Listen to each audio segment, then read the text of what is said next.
নমস্কার বন্ধুরা, কেমন আছেন? ভালো আছেন নিশ্চয়ই। শিপ্রার রান্নাঘরে আপনাদের স্বাগতম। আমি আজ আপনাদের সাথে শেয়ার করব পোড়া আমের শরবত। তাহলে বন্ধুরা চলেন আমার রান্নাঘরে আমের শরবত শুরু করা যাক। তৈরি করা রেসিপি। আম পোড়া শরবত বানাতে আমার যা যা লাগবে: আম, লবণ, চিনি, ধনিয়া পাতা, কাঁচামরিচ একসাথে বেটে নিয়েছি আর ভাজা মশলা। আমটাকে পুড়িয়ে নেব।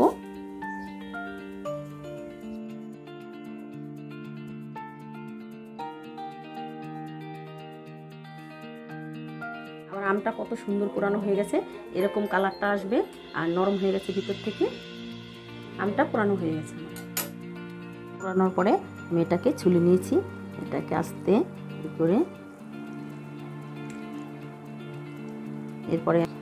এবার আমি দিয়ে দিচ্ছি বিট লবণ,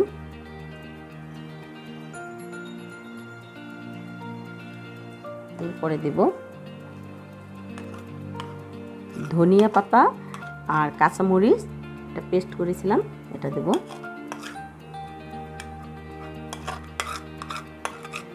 একটা আম, 3টে কাঁচামরিচ নিয়েছিলাম আমি।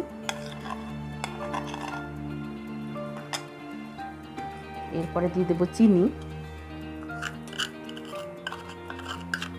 চিনিটা দিয়ে দিচ্ছি।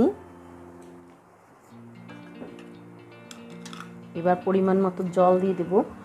যেহেতু ব্লেন্ডারে দেবো, একটু কম করে জলটা দিয়ে আমি ব্লেন্ড করে পরবর্তীতে আবার জল অ্যাড করব।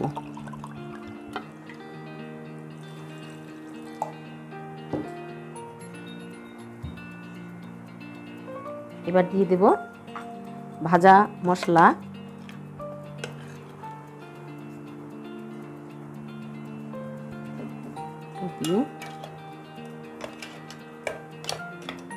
দিয়ে নেড়ে আমি ব্লেন্ডারে দিয়ে দিচ্ছি।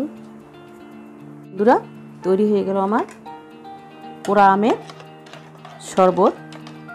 এখন গ্রীষ্মের খরতাপে, খুব গরমে এটা আপনাদেরকে স্বস্তি দেবে, শান্তি দেবে।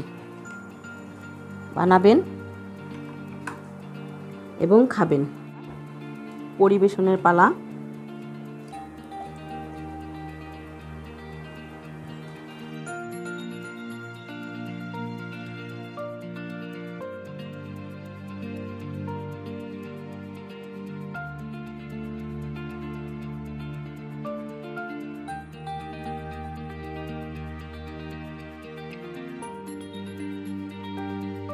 এবার আমি উপর থেকে পরিবেশনের জন্য সামান্য ভাজা মশলা ছিটিয়ে দেব। তৈরি হয়ে গেল বন্ধুরা আম পোড়া শরবত।